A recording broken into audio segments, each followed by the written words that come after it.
બે સંખ્યાનો સરવાળો 28 છે અને તેમનો તફાવત 12 છે. હવે સરવાળો 28 અને તફાવત 12. હવે એ બે સંખ્યાનો ગુણાકાર. તો આમાં પહેલા મોટી સંખ્યા. તો મોટી સંખ્યા એટલે કઈ સંખ્યા થાય? 28. અને નાની સંખ્યા, તો નાની સંખ્યા થાય 12. આ સરવાળો અને આ તફાવત.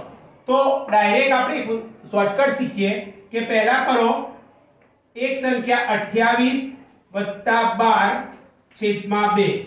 28 12 એટલે 40, 40 ના છેદમાં 2 એટલે કે 20. પહેલા નંબરની સંખ્યા 20. એવી રીતે તફાવત 12. તો હવે 28 ઓછા 12 છેદમાં 2. 28 માંથી 12 બાદ કરો તો 8 માંથી 2 જાય એટલે 6, 2 માંથી 1 એટલે 16 ભાગ્યા 2 એટલે કે જવાબ આવશે 8. હવે એક સંખ્યા 20 અને એક સંખ્યા 8. તો 20 ગુણ્યા 8 એટલે કે 8 દુ 16 160. એટલે કે બે સંખ્યા કઈ? તો એક સંખ્યા 20 અને એક સંખ્યા 8 અને એ બંનેનો ગુણાકાર એટલે 160. તો આપણો જવાબ થાય જવાબ બી 160. Thank you.